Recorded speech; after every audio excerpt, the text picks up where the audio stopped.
चलो देखो बाबू, हम लोग जो देहात में ना अधिकतर क्या करते हैं कि एक बीघा जिसे रेहन के रूप में खेत ना होता है, एक लाख रुपया ले लेते हैं या 20,000 मलगुजारे दे देते हैं ना। वो कैसे दर रेट पर दिया जाता है, कितने रेट पर दिया जाता है, उसका साल भर का रेट कितना होगा और पर मंथ का रेट कितना होगा, चलो इसके बारे में बताते हैं। देखो मान के चलो तुम किसी व्यक्ति को अगर तुम 1 लाख रुपए दे दिए, मतलब मूलधन है तुम्हारा। पी का मतलब क्या होता है प्रिंसिपल का मतलब क्या होता है मूलधन। अगर मान के चलो 1 लाख रुपया तुम्हारे पास है, इकाई दहाई सैकड़ा हजार 10,000 लाख, 1 लाख रुपया हो गया ना।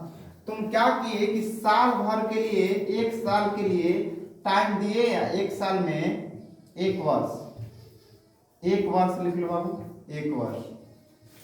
और तुम्हारा साधारण ब्याज है जो सिंपल इंटरेस्ट है 20,000 रुपया ले लिए। कितना? 20,000 रुपया ले लिए, इकाई दहाई सैकड़ा हजार 10,000, यानी कि 20,000 रुपया ले लिए। बताओ तुम कितने रेट पर पैसा दिए हो, ठीक है, मैंने वाट होता है दिक्कत देहात में, देखना ये नियम चलता है जी। 1 लाख रुपया किसी को दे दिया, तुरंत 20,000 रुपया मलगुजारी काट लिए 1 साल के लिए, 1 साल, फिर अगला साल जो गए तो फिर 20,000 मलगुजारी करती है। तो हम ये बता रहे हैं बाबू कि कितने रेट पर पैसा वो दिए हो। तो चलो देख लो कितना रेट पर दिए होंगे। देखो आपको पता है कि साधारण ब्याज बराबर क्या होता है, मूलधन गुणे दर गुणे टाइम बटा में 100, ठीक है, इतना तो क्लियर है ना।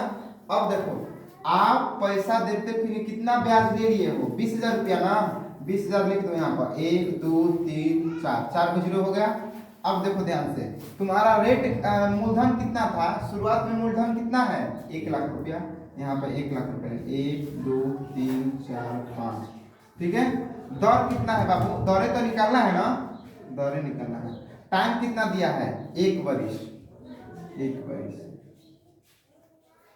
बटा में 100 करना जरूरी है। अब देखो बाबू ध्यान से, बराबर में है, इधर से उधर कट जाता है, ठीक है, कोई दिक्कत ना है। बराबर में इधर से उधर कट जाता है, यहाँ पर बराबर है, यहाँ उधर से इधर कट जाएगा। देखो 1 2 3 4 को जीरो है, 1 2 3 4 कटा देते हैं यहाँ पर, ध्यान से समझना।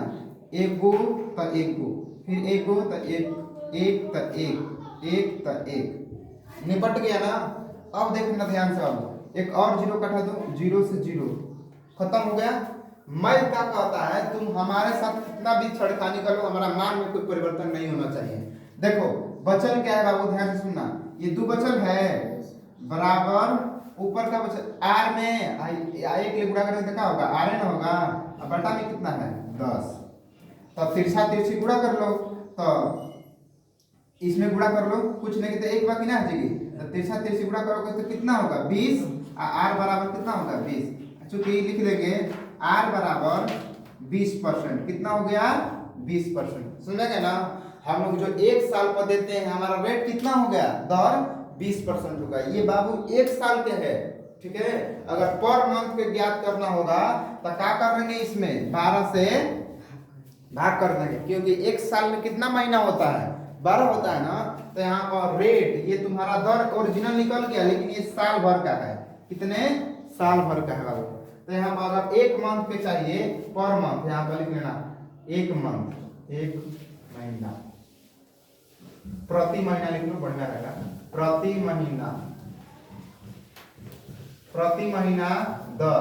तो सुन लो रेट लाओ जी 20% है, 1 साल में कितना महीना होता है 12 को ना, 12 से भाग कर दो, तो आर बराबर कितना हो जाएगा 20 में, अब 12 से भाग कर दो तो ऑलमोस्ट लगभग बता रहे हैं 1.6% होगा, यानी कि महीना में तुम 1.6% के हिसाब से तुम पैसा दे रहे हो सूद पर, ठीक है। इसे उतार लो, और उतारने के बाद अगला क्वेश्चन देते हैं, बना लेना, ठीक है।